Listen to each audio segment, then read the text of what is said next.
Meeting મળતી શું નિર્ણય લેવામાં આવ્યા? બંધારણ જે અમારું 4/1/2026ના દિવસે બંધારણ જે બન્યું હતું એ બંધારણનો ભંગ થયો એ બાબતે જાબડિયા ગામે અહીં સભા કરવામાં આવી હતી અને એના ચર્ચા માટે બધા સૌ આગેવાનો સાથે ચર્ચા થઈ ત્યારે લોકપ્રિય સાંસદ જ્ઞાનીબેન ઠાકોર, દિયોદર ધારાસભ્ય કેશાજી ચૌહાણ, ગાંધીનગર દક્ષિણના ધારાસભ્ય અલ્પેશભાઈ ઠાકોર, પૂર્વ ધારાસભ્ય ચંદનજી ઠાકોર, નંદાજી ઠાકોર તેમજ ડીસા તાલુકાના આગેવાનો સાથે ચર્ચા વિચારણા કર્યા પછી બંધારણનો ભંગ થયો છે એ આપણે પણ ગઈકાલે જોયું કે સમાજમાં બહુ જ મોટો આક્રોશ હતો અને એના અનુસંધાને આજે સમાજના આગેવાનો સાથે ચર્ચા વિચારણા કરી એના પરિવારને સમાજમાંથી બાકાત કરવામાં આવ્યા છે.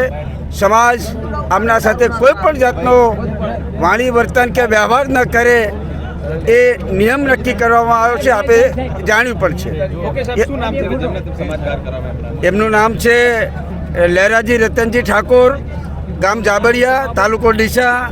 ગબ્બરભાઈ વનાજી ઠાકોર જે નામાંકિત કલાકાર છે સમાજના, એમણે પણ વતન છે ગામ જાબડિયા, તાલુકો ડીસો.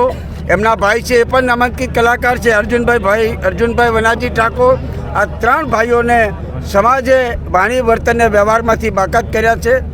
એ મુદ્દા સાથે આજ સૌ ભેગા થયા હતા અને આપણે પણ જોયું કે અહીંયા ઉપસ્થિત સૌ સમાજના આગેવાનોએ આ બંધારણ ભંગના નિયમમાં જે એમના નિર્ણયો કરવામાં આવ્યા છે એ નિર્ણયને સૌએ હાથ ઊંચા કરીને બહાલી આપી. ફરી સમાજમાં લેવા માટેની શું પ્રોસેસ રહેશે? 4/1/2027 સમાજના બંધારણ વિશે ફરીથી સમાજના સૌ આગેવાનો સાથે ચર્ચા વિચારણા કરી અને બંધારણનો ભંગ કર્યો છે. પરિવાર માટે શું કરવું એ જાબડિયા ગામની ગામ સમિતિ નક્કી કરશે.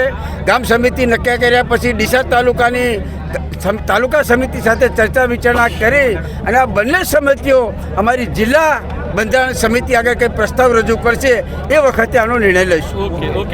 મારી સાથે પિનલબેન ગાડિયા કે જેઓ પૂર્વ પ્રમુખ રહી ચૂક્યા છે. બેન, જે રીતે ઠાકોર સમાજનું બંધારણ આખરે ડીજેનો ખૂબ વિવાદ રહ્યો અને તૂટ્યું છે, તો એના વિશે શું?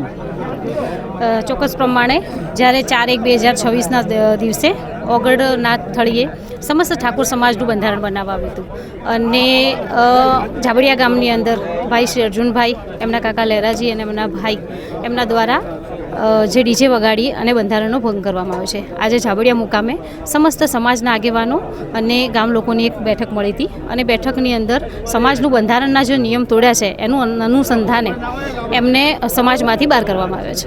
પણ માફ કરી દીધા હોત તો ન ચાલો, આ દાખલો બેસાડવો શું જરૂરી હતું? દાખલો બેસાડવો જરૂર એટલે છે કે માફ કર્યો એટલે તો ફરી વાર એવું થાય કે આજે એમને કર્યું છે, ચલો સમાજ માફ કરે છે, ફરી વાર બીજા કોઈ ભાઈ પણ આવી ભૂલ કરી શકે. ખૂબ ખૂબ આભાર.